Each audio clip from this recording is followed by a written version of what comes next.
Gostaria de cumprimentar a mesa. Obrigado, presidente, pela deferência, aos colegas presentes no plenário, aqueles que nos visitam nas galerias e os que nos assistem na TV Assembleia.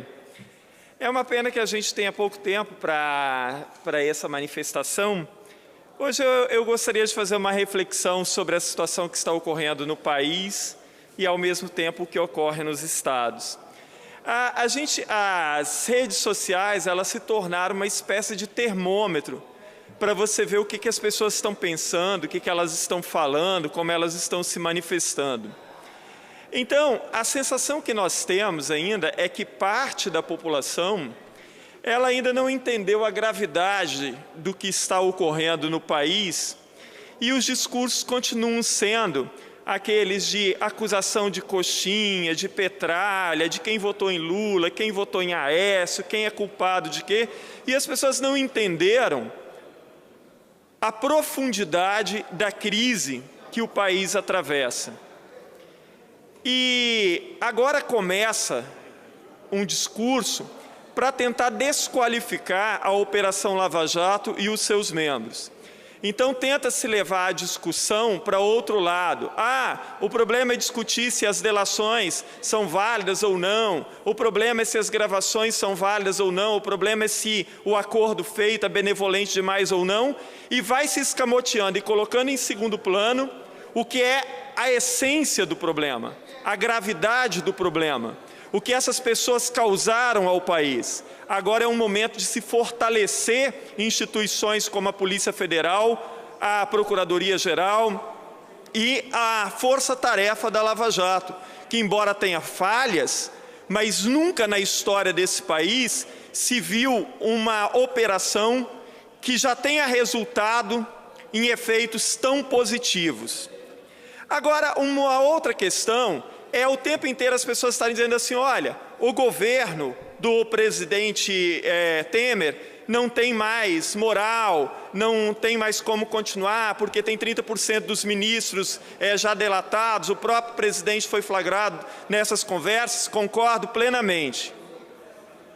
Tanto o Congresso quanto o próprio governo federal perderam a credibilidade diante da nação.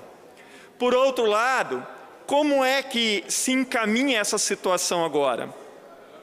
Não há respostas fáceis aqui no Brasil, porque até aquilo que parece bom, muitas vezes, é ruim.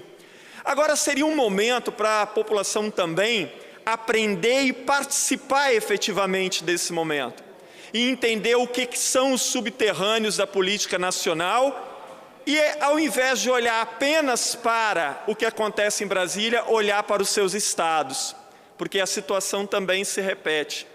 Porque muitas vezes nos estados também governadores já são réus, também governadores já foram delatados aqui no Espírito Santo mesmo.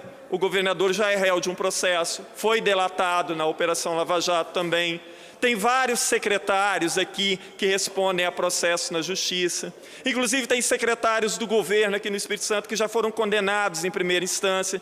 Então, o problema, ele vai o tempo inteiro, ele vai se repetindo.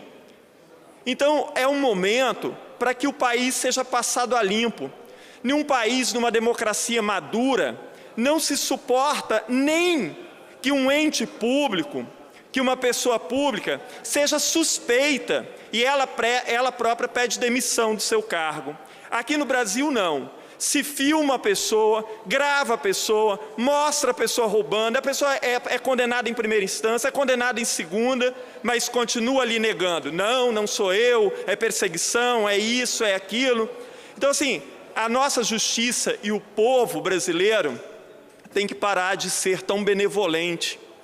Nós precisamos radicalizar as leis brasileiras e fazê-las serem cumpridas de verdade. E não há perdão para entes públicos. Não pode haver perdão para entes públicos que roubam, entes públicos que trapaceiam. Não há perdão. E não há como entender e fazer a população acreditar quando você tem nos governos tanta gente delatada, tanta gente já condenada, o que é pior, e aí continua tudo como se nada estivesse acontecendo. Então, é lamentável o que ocorre no Brasil e a população precisa ficar mais atenta a tudo isso. Muito obrigado.